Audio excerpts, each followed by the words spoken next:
এই কাহিনীর সমস্ত চরিত্র এবং ঘটনা সম্পূর্ণ কাল্পনিক।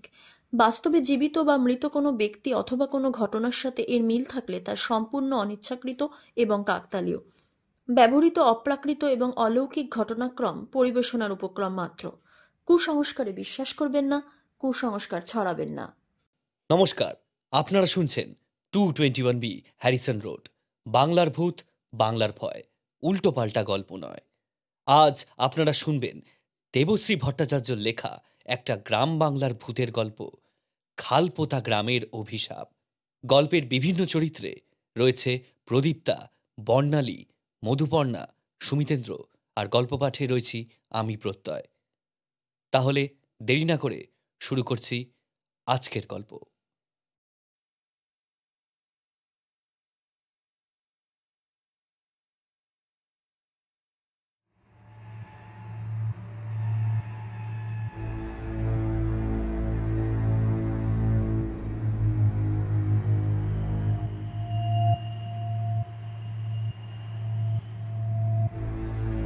রাত হয়েছে। আজ 8 দিন বাদে মেয়ে অষ্টমঙ্গলায় বাপের বাড়ি এসেছিল।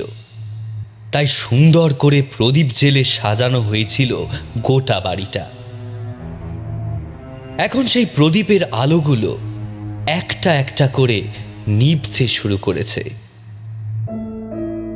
এখনো বাড়ির এদিক ওদিক, এ ঘর ও ঘরে ফিসফাস গুঞ্জন শোনা যাচ্ছে। তবে সেই গুঞ্জনও আস্তে আস্তে থেমে আসছে। বিশাল রাজপ্রাসাদের মতো বাড়ি, দাসদাসী আত্মীয় স্বজনে বাড়ি ভর্তি। খালপোতা গ্রামের জমিদারের মেয়ে শঙ্খবালার বিয়ে বলে কথা। উৎসব আয়োজন তো হবেই। হঠাৎ 3 তলার ডান দিকে একটা ঘর থেকে শোনা গেল একটা পরিত্রাহী চিৎকার। এমনই অকস্মাৎ চিৎকারটা ভেসে এলো যে ঠিক তখনই কেউ যেন কিছু বুঝে উঠতে পারল না। হঠাৎ মনে হলো আওয়াজটা শঙ্খমালার ঘর থেকেই আসছে। মাত্র 8 দিন আগেই শঙ্খমালার বিয়ে হয়েছিল হালি শহরের রাজবাড়িতে। সেখানকার জমিদার প্রতাপ নারায়ণের ছোট ছেলে নরনারায়ণের সাথে।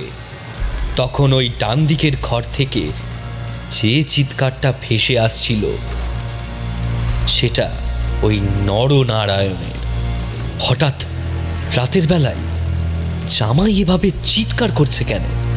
কিছুটা সময় লাগলো সবার ধাতস্থ হতে। তারপর হুড়মুড় করে বেরিয়ে এলো সবাই। কি সর্বনাশ! আগুন লেগে গেছে ঘরে। জামাই কোনো মতে বেরিয়ে আসতে পেরেছে ঘর থেকে। দাউ দাউ করে জ্বলছে ঘরটা। নরনারায়ণ পাগলের মতো সেই ঘরের সামনে হাঁটু গেড়ে বসে মাথা কুটছে। জামাই তো প্রায় আগুনের মধ্যেই ঝাঁপিয়ে পড়েছিল, কিন্তু আশেপাশের লোকজন কোনো মতে ধরে তাকে আটকালো। এরকম আগুনের মধ্যে ঝাঁপানো মানে তো সাক্ষাৎ মৃত্যু। কিভাবে যে আগুনটা লাগলো তাকে বলতে পারল না। সারা বাড়ি প্রদীপ দিয়ে সাজানো হয়েছিল।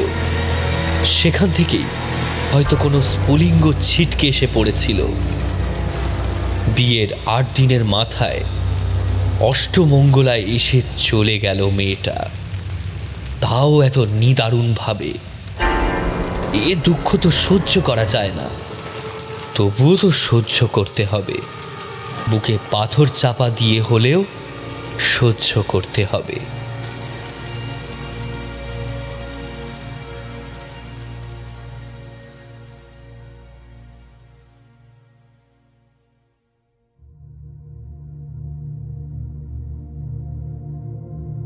একশো বছর কেটে গেছে। শঙ্খপুরের সেই জমিদার বাড়ির এখন প্রায় ভগ্ন দশা। বিশাল জমিদার বাড়ির বেশিরভাগ শরিক এখন কলকাতায় উঠে গেছে। কেউ কেউ আবার পাকাপাকিভাবে বিদেশবাসী হয়ে গেছে অনেক দিন হলো। রক্ষণাবেক্ষণের অভাবে বাড়িটার বেশিরভাগ অংশই ভেঙে পড়েছে। ছাদে কার্নিশে বট অশ্বত্থ রাজত্ব শুরু করেছে। তবে এখনো কিছু লোক এই বাড়ির মায়া কাটাতে পারেনি। এক হচ্ছে দীননাথ চৌধুরী, এই পরিবারের সবচেয়ে বয়োজ্যেষ্ঠ মানুষ। বয়স প্রায় 70-এর কাছাকাছি। বুকে হাঁপানির টান আছে। অনেকে পরামর্শ দিয়েছে কলকাতায় গিয়ে থাকলে একটু ভালো ডাক্তার দেখানো যেতে পারে, কিন্তু দীননাথ বাবুকে এই পিতৃপুরুষের ভিটে থেকে নড়ানো যায়নি। আরেকজন হলেন দীননাথ বাবুর ভাইপো গৌরীনাথ চৌধুরী। গৌরীনাথ অবশ্য বছরের বেশিরভাগ সময় কলকাতাতেই থাকেন, কাজের সূত্রে থাকতে হয় আর কি। তবে সুযোগ পেলেই তিনি ছুটে আসেন এখানে। এমনকি একমাত্র মেয়ে সুমিত্রার বিয়েও দিয়েছেন এ বাড়ি থেকে। মেয়ের বিয়ের পর প্রথম অষ্টমঙ্গলায় আসার ব্যবস্থাও করেছেন এই বাড়িতেই। গৌরীনাথ বাবুর স্ত্রী দু একবার আপত্তি অবশ্য করেছিলেন। সব কিছুই কি আর নস্টালজিয়া দিয়ে ঢাকা দেওয়া চলে বলো তো? বিয়ের সময় এত বড় বাড়িটাকে সাজিয়ে গুছিয়ে কোনো মতে মেয়ের শ্বশুর বাড়ির সামনে হাজির করেছিলাম।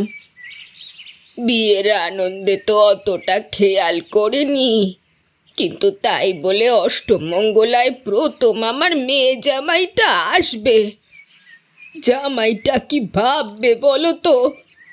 এমন একটা কঙ্কালের মতো বাড়িখানা দেখে, বাড়ির এদিকে ঝুল পড়ে আছে, ওদিকে আগাছা, এদিকের কার্নিশে বটের চারা গজিয়েছে, তার ওপর আবার কি একটা বলতে গিয়ে যেন তিনি থেমে গেলেন।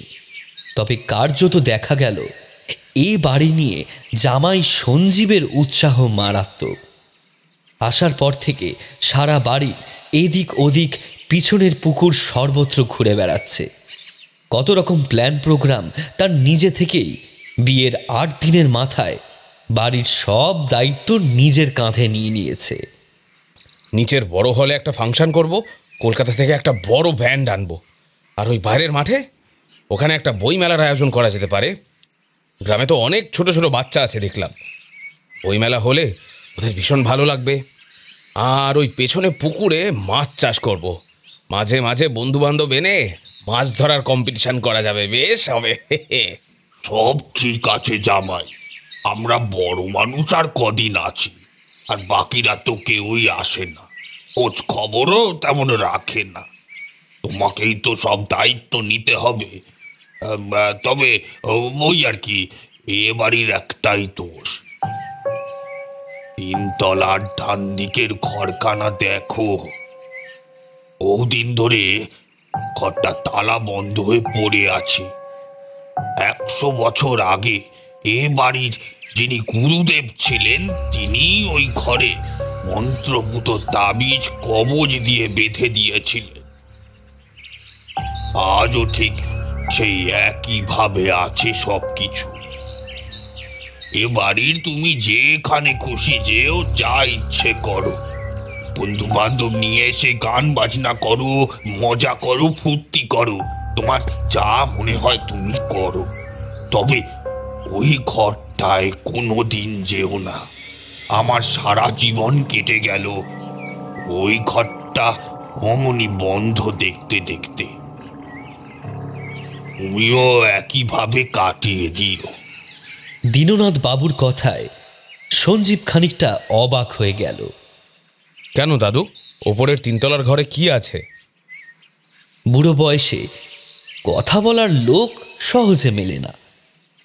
এতদিন বাদে জামাইকে পেয়ে দীননাথ বাবুর মুখের আগলও যেন খুলে গেছে। তিনি বোধহয় আরো কিছু বলতে চাইলেন, কিন্তু বারান্দায় কাপড় মেলতে মেলতে প্রসঙ্গ শুনে সুমিত্রার মা প্রায় দৌড়ে এসে তাকে থামিয়ে দিলেন। যে ভয়টা পাচ্ছিলাম ঠিক সেটাই হলো। এই আপনাকে কে বলেছে বলুন তো এত কথা বলতে? শ্বশুরকে ধমক দিয়ে জামাইয়ের দিকেও চোখ পাকিয়ে শাসন করে বললেন, কেন, কি বৃত্তান্ত এত জানার কি দরকার আছে শুনি? তোমরা আজকালকার ছেলে মেয়েরা না, কেন কি বৃত্তান্ত এসব না জানা অবধি কথা শোনার প্রয়োজন মনে করো না। উনি বললেন তো ওই ঘরে যাওয়া যাবে না, আর যাবে না মানে যাবে না। এতে আবার এত জিজ্ঞাসা করার কি আছে শুনি? যাও, নিচের মাঠ পরিষ্কার করে কি করবে ভাবছিলে সেগুলো করো গিয়ে। দুমদাম পা ফেলে তিনি চলে গেলেন। দীননাথ বাবুও আর কিছু না বলে নিজের ঘরে চলে গেলেন। এদিকে সঞ্জীবের অবস্থা শোচনীয়। এমন আধখ্যাচরা কথা শুনে কি আর স্বাভাবিক থাকা যায়? আর তাছাড়া কোথাও যেতে বারণ করলেই সেই জায়গার প্রতি আকর্ষণ আরও বেড়ে যায়। সারা দিনটা ছটফট করে কাটল। রাতে যেন সেই ছটফটানি আরও বেড়ে গেল। এর মধ্যে সকলের চোখের আড়ালে সে বার দুয়েক ঘরে এসেছে উপরের ঘর থেকে। রাত্রিবেলায় সে আর থাকতে না পেরে নিজের নববিবাহিত বউকেই ধরে পড়ল। কি আছে ওপরের ঘরে? আমার সতীন, একদম যাবে না কিন্তু, ঠ্যাং খোঁড়া করে রেখে দেবো। এই ধ্যাত, বলো না, ওপরের ঘরে কি আছে? সুমিত্রা চিরকাল কলকাতাতেই থেকেছে। একেবারে ছোটবেলায় বাবার পাল্লায় পড়ে ছুটি ছাটা হলে এখানে তল্পি তল্পা নিয়ে হাজির হতো। কিন্তু তারপর বড় হওয়ার পর সে খুব একটা আসেনি। বন্ধু বান্ধবদের সাথেই সময় কাটাতে সে বেশি পছন্দ করত। তাই সে ওপরের ঘর সম্বন্ধে খুব একটা জানে না। দূর, অত জানি না বাপু। মা যেতে বারণ করতো, তাই কোনোদিনও যায়নি। আর এসব পুরনো বাড়িতে অমন দু চারটে ব্যাপার থাকে, আমার এসব ব্যাপারে কোনো আগ্রহ নেই। সঞ্জীব যাতে এ ব্যাপারে কোনো কথা না বলে তাই সে একেবারে উল্টো দিকে মুখ করে শুয়ে পড়ল। সঞ্জীবও শুয়ে পড়ল, কিন্তু শুলেই কি আর ঘুম আসে?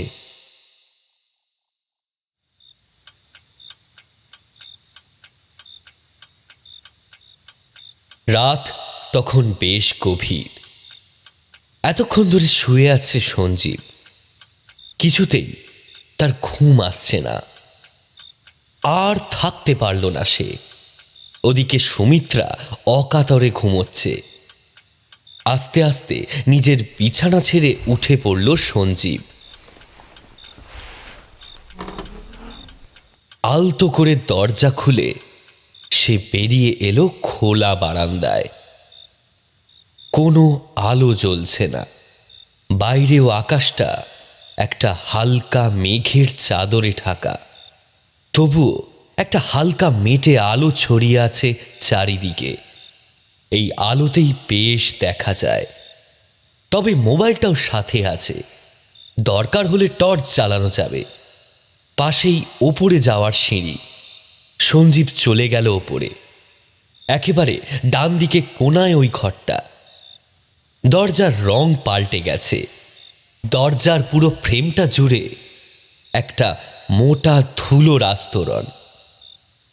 এবার মোবাইলের টর্চটা জ্বালালো সঞ্জীব। বহুদিনের পুরনো তালা, তার উপর লাল সুতো বাঁধা। যদিও সুতোর আসল রং এখন আর চেনার উপায় নেই। তালাটা কি খোলা ঠিক হবে? একবার ঠোক গিলল সে। সঞ্জীব ফিরেই আসছিল, কিন্তু ওর মনে হতে লাগলো ঘরটা যেন বারবার টানছে। আবার ফিরে গেল সঞ্জীব। ময়লা সুতোটা টান দিতেই প্রায় গুঁড়ো গুঁড়ো হয়ে খসে পড়ে গেল সেটা। কিন্তু তালাটা খোলা তো এত সহজ নয়। 100 বছরের পুরনো তালা হলেও এখনো বেশ মজবুত। সঞ্জীব তালাটা একবার টেনে দেখার চেষ্টা করল, কিন্তু ভাঙল না। ভাঙা সম্ভবও নয়। কাল সকালে সকলের আড়ালে আরেকবার আসতে হবে।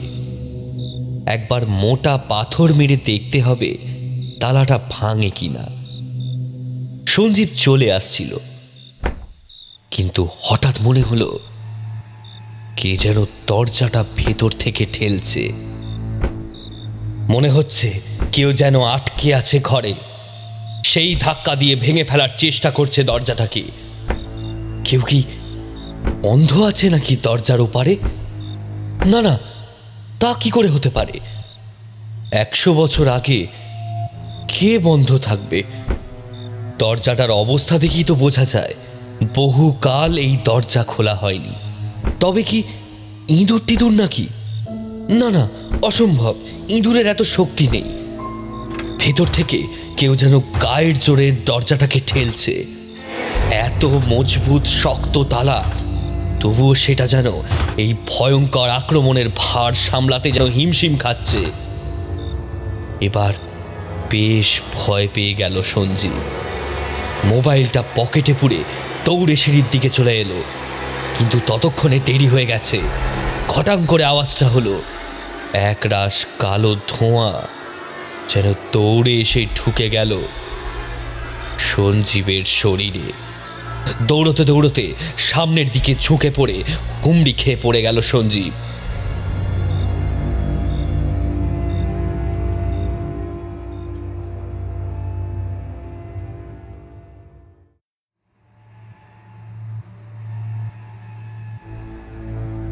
বিকেলের পর থেকে সঞ্জীবকে আর খুঁজে পাচ্ছে না সুমিত্রা।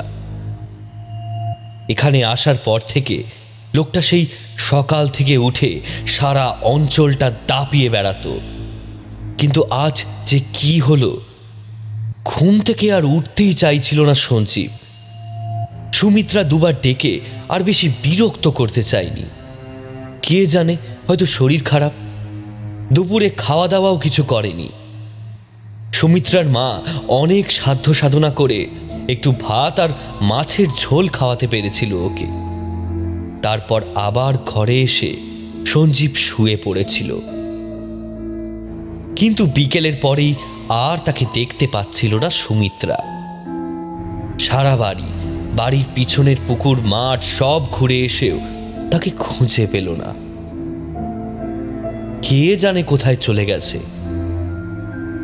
হঠাৎ মনে হলো বাড়ির একেবারে দক্ষিণে একটা বিশাল বটগাছের পিছন থেকে যেন একটা ধোঁয়া উঠছে। প্রথমে ব্যাপারটা খুব একটা আমল দেয়নি সুমিত্রা, কিন্তু তারপরে মনে যেন একটা খটকা বাঁধল। সুমিত্রা দৌড়ে গেল।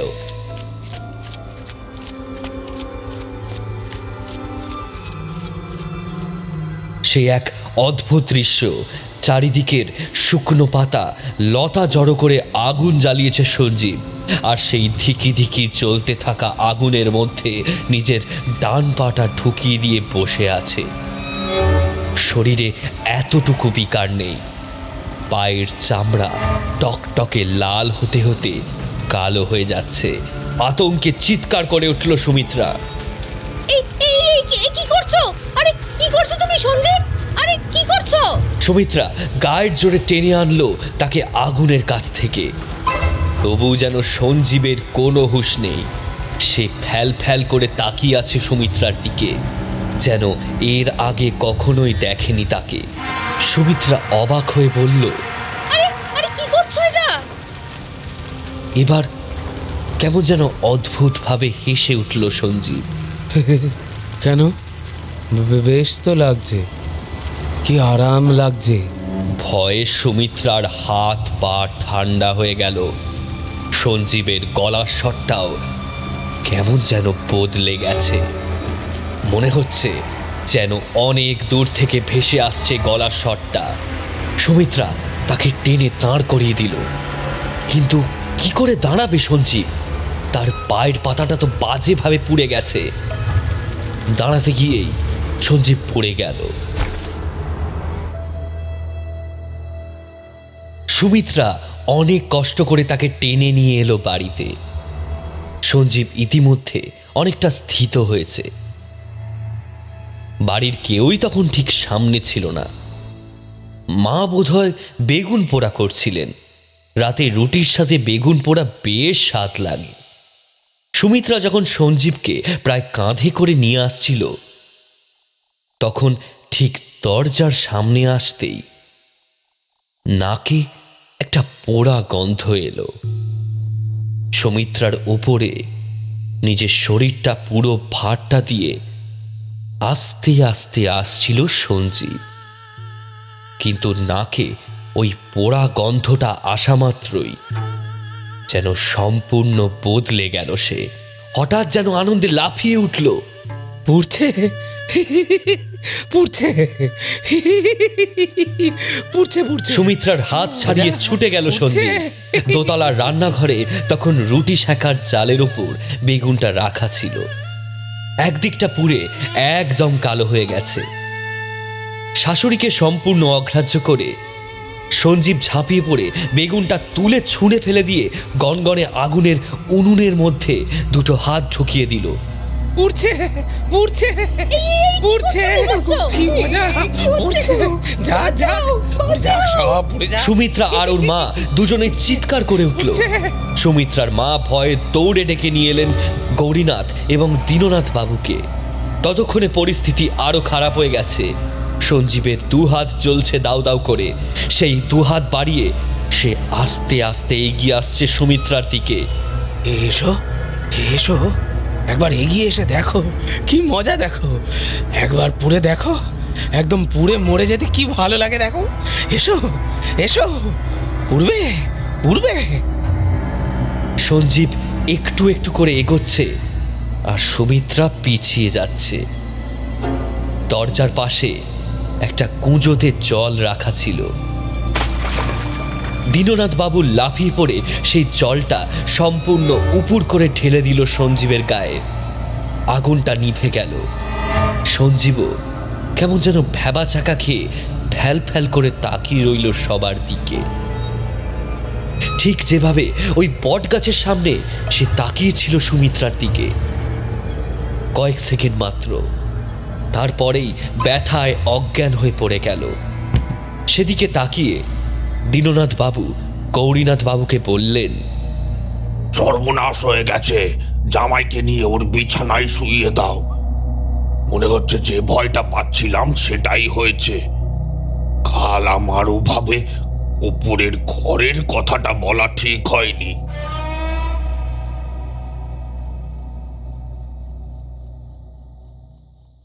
দুজনে মিলে সঞ্জীবকে নিয়ে গিয়ে দোতলার ঘরে শুইয়ে দিল। সুমিত্রা খাটেই সঞ্জীবের মাথার কাছে বসতে চাইল, কিন্তু দীননাথ বাবু তাকে টেনে বের করে আনলো সেখান থেকে। দরজাটা বন্ধ করে দিয়ে বললেন, এখন ওকে একা থাকতে দাও, ওর কাছে যাওয়াটা ঠিক হবে না। এক্ষুনি আমাদের একবার লালন বাবাকে খবর দিতে হবে। লালন বাবা এখানকার সবচেয়ে বড় ওঝা। যদি কেউ কিছু করতে পারে তো সেই পারবে। গৌরীনাথ বাবু ঢোক গিলে বললেন, কাকা তুমি যেটা ভেবেছ সেটা তো নাও হতে পারে, তাই না? জামাইকে তো ওপরে যেতে বারণ করা হয়েছিল, সে নিশ্চয়ই যায়নি, তাই না? কেন যাবে? এত ঘর আছে, বাইরে মাঠ আছে, পুকুর আছে।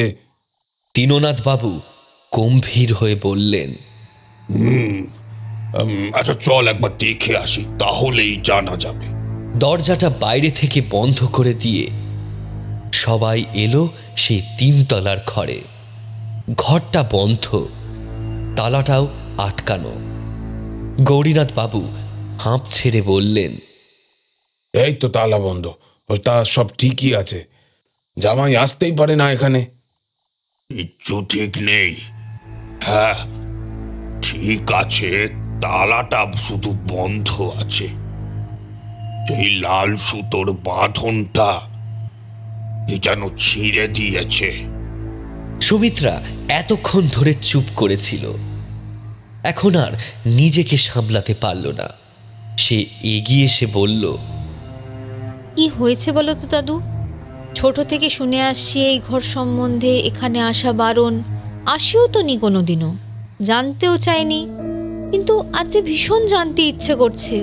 কি ব্যাপার বলো তো, কি আছে এই ঘরে? আর জেনে কি হবে শুনি? সঞ্জীব কখন কোথায় যায় তা দেখে তো রাখতে পারিসনি। নতুন জায়গায় এসছে, একটু একটু সঙ্গে তো থাকতে পারিস। এসব কথা থাক, আমি আগে একবার লালন বাবাকে খবর দিয়ে আসি, ওটা আগে দরকার। ঠিকই বলেছিস, কিন্তু এটাও দরকার। কোনো কিছু লুকিয়ে আমরা পার পেয়ে যেতে পারি না। সত্যিটা একদিন ভয়ঙ্করভাবে সামনে এসে দাঁড়ায়। সেজন্য এর সাথে লড়া দরকার। তুই যা লালন বাবার কাছে, আমি তোর মেয়েকে পুরো ঘটনাটা বলছি। সবাই নেমে এলো 3 তলা থেকে। গৌরীনাথ বাবু চলে গেলেন লালন বাবার কাছে।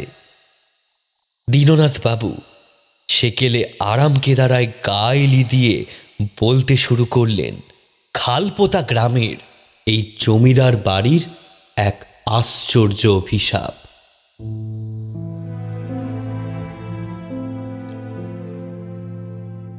প্রায় 100 বছর আগের ঘটনা। খালপোতার জমিদার বাড়ির একমাত্র মেয়ে শঙ্খমালার বিয়ে হলো হালি শহরের জমিদারের ছেলে নরনারায়ণের সাথে। বিয়ে না বলে একে এক প্রকার সন্ধি প্রস্তাব বলা যেতে পারে।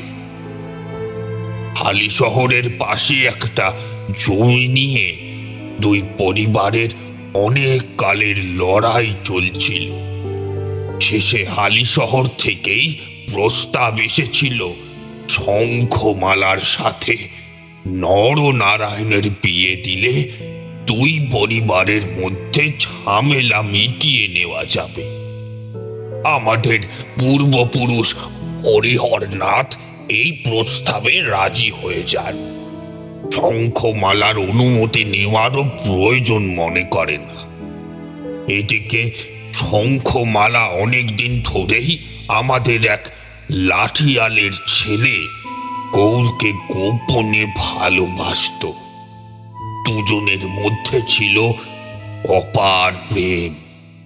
বিয়ের আগে সাহস করে সে কথা একবার বলেও ছিল, কিন্তু তাতে ফল হলো উল্টো।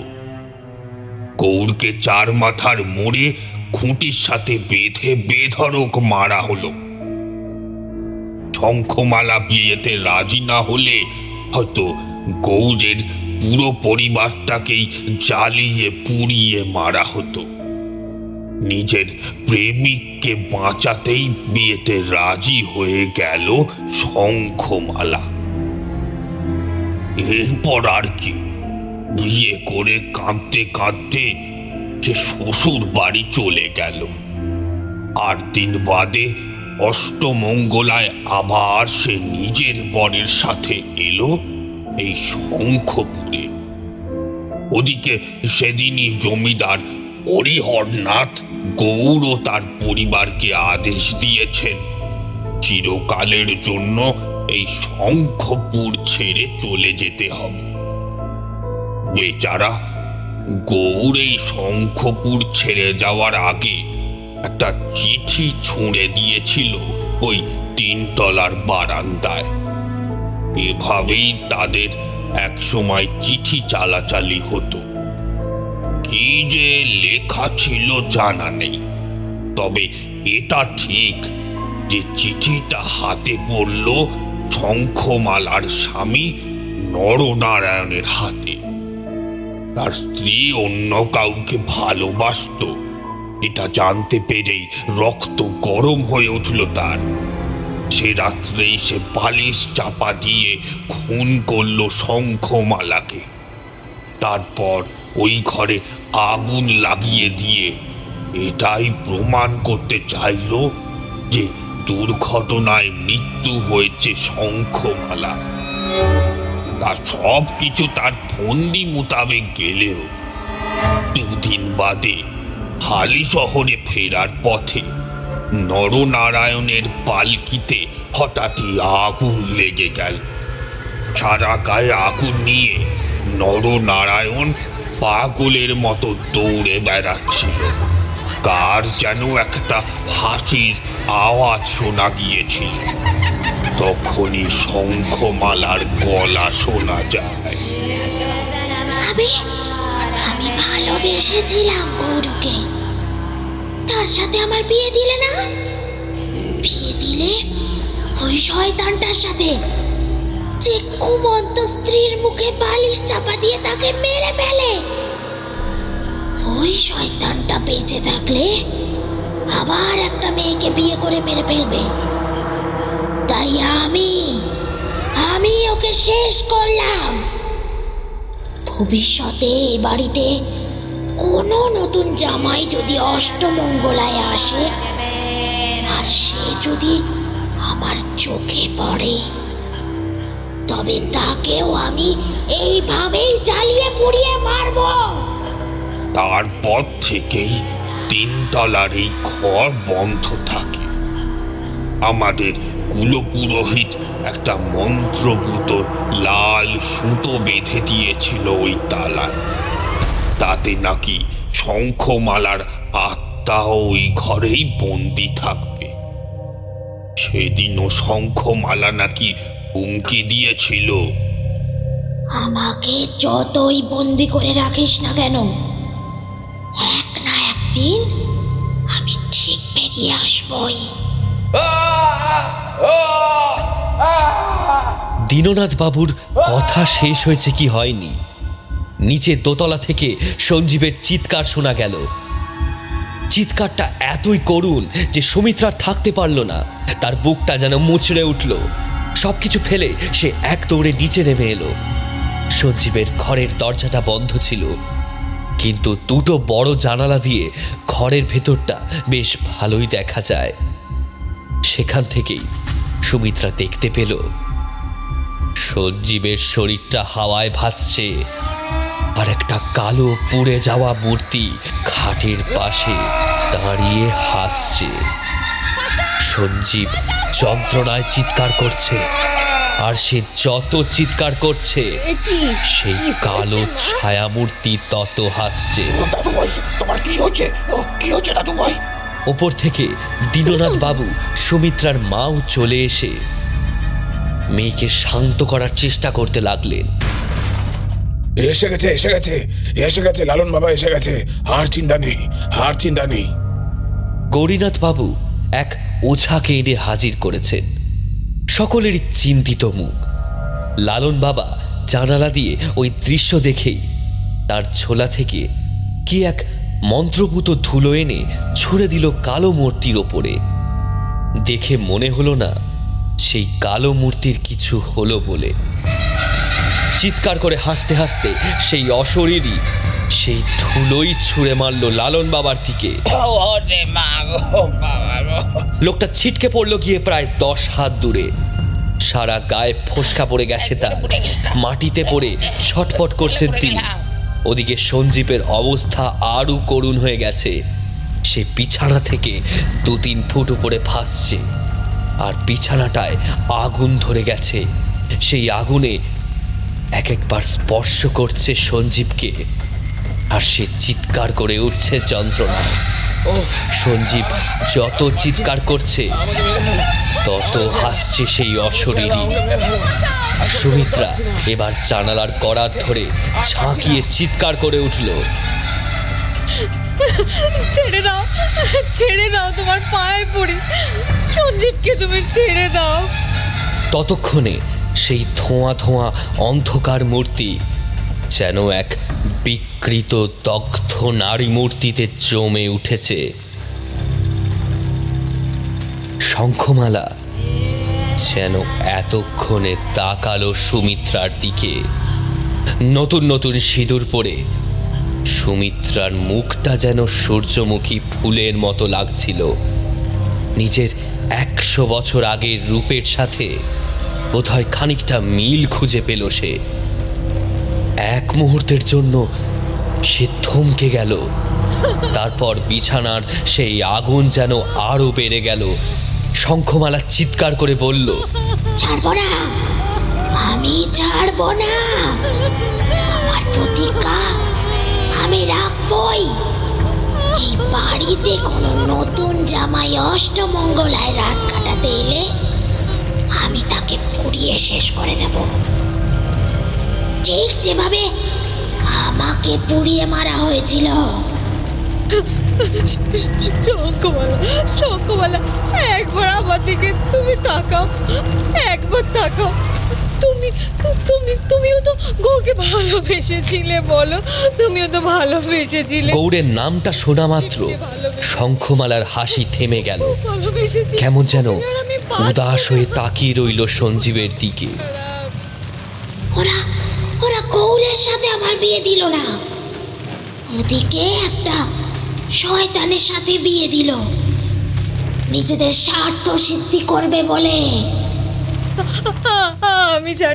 আমি জানি ওরা তোমাকে তোমার ইচ্ছার বিরুদ্ধে বিয়ে দিয়েছিল, কিন্তু কিন্তু আমি তো ভালোবেসে বিয়ে করেছি সঞ্জীবকে, আমি তো ভালোবেসে বিয়ে করেছি।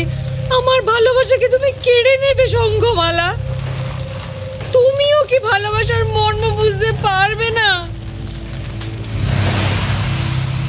কি যে হলো বোঝা গেল না। শঙ্খমালা কেমন যেন পাথরের মূর্তির মতো দাঁড়িয়ে রইল। আস্তে আস্তে বিছানার আগুন নিভে এলো। সঞ্জীবের শরীরটা থপ করে পড়ে গেল শূন্য থেকে। এই বাড়ি কি তবে বদলে গেছে?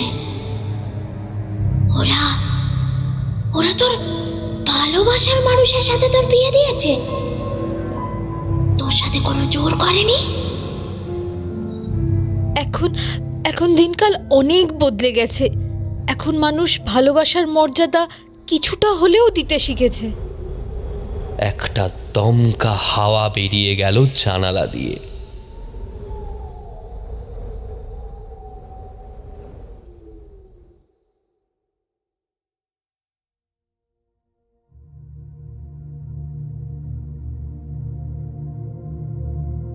বছর 5 কেটে গেছে। দীননাথ বাবুও পরলোক গমন করেছেন। সঞ্জীব শঙ্খপুরের ওই বাড়িটা নিয়ে অনেক কিছু করবে ঠিক করেও শেষ পর্যন্ত করল একটা স্কুল। হ্যাঁ, এখানকার মেয়েদের জন্য একটা স্কুল, শঙ্খমালা বালিকা বিদ্যা নিকেতন। উপরে সাইনবোর্ডটা যখন লাগানো হচ্ছিল সেদিকে তাকিয়ে সঞ্জীব সুমিত্রাকে বলল, মেয়েরা পড়াশোনা করলে তবে তো তাদের মধ্যে আত্মনির্ভর হওয়ার শক্তিটা আসবে, তখন নিশ্চয়ই আর তাদের জোর করে কেউ বিয়ে দিতে পারবে না, তাই না? ঠিক তাই।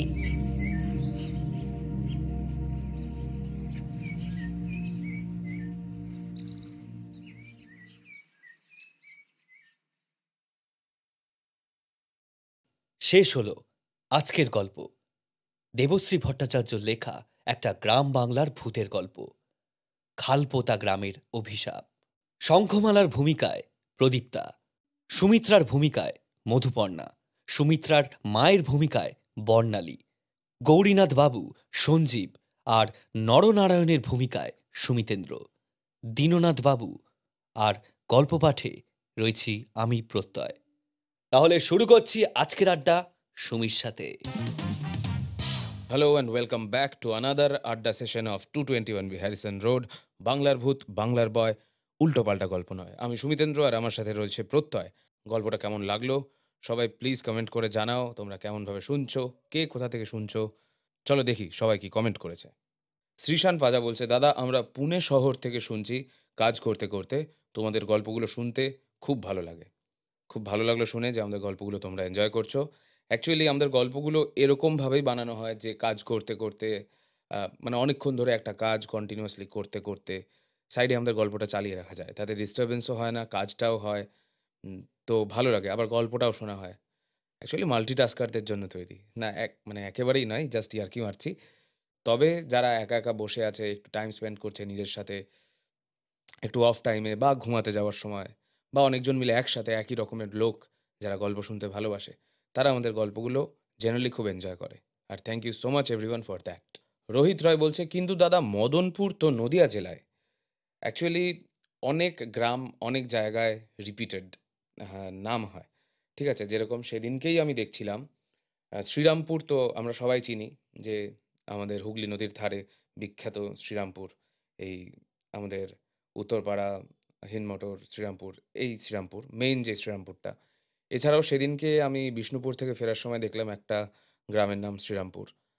তারপর পূর্ব মেদিনীপুরে খুব সম্ভবত তমলুকের কাছে বা মেচেদার কাছে একটা জায়গার নাম শ্রীরামপুর আছে। তো এগুলো হতে থাকে, রিপিটেশন হতেই থাকে। মদনপুর পৃথিবীতে একটা নেই, জাস্ট আ ক্ল্যারিফিকেশন। আর তার থেকেও বড় কথা হলো আমাদের গল্প, স্থান, কাল সব কিছু একেবারে কাল্পনিক। বাস্তবের সাথে তার মিল থাকলে সেটা নেহাতই কাকতালীয়। এটা গল্পের শুরুতেই কিন্তু বলে দেওয়া হয়। গল্পগুলোকে গল্পর মতোই ট্রিট করবেন। হ্যাঁ, কিছু শিক্ষা নেওয়ার থাকলে নেবেন, কিন্তু প্লটের ওপর বা গল্পের কোনো আনুষাঙ্গিকের ওপর যাবেন না। খুব ইন্টারেস্টিং একটা কমেন্ট খুঁজে পেলাম। কমেন্টটা করেছে IMPK 1613। তোমরা নিজেদের নামটা বা অ্যাটলিস্ট তোমাদের ইউটিউব হ্যান্ডেলে প্রপার একটা নাম দিও, যাতে কমেন্ট পড়ার সময় অ্যাটলিস্ট মানুষই তোমাদের নামটা বা আমরাও তোমাদের নামটা জানতে পারি।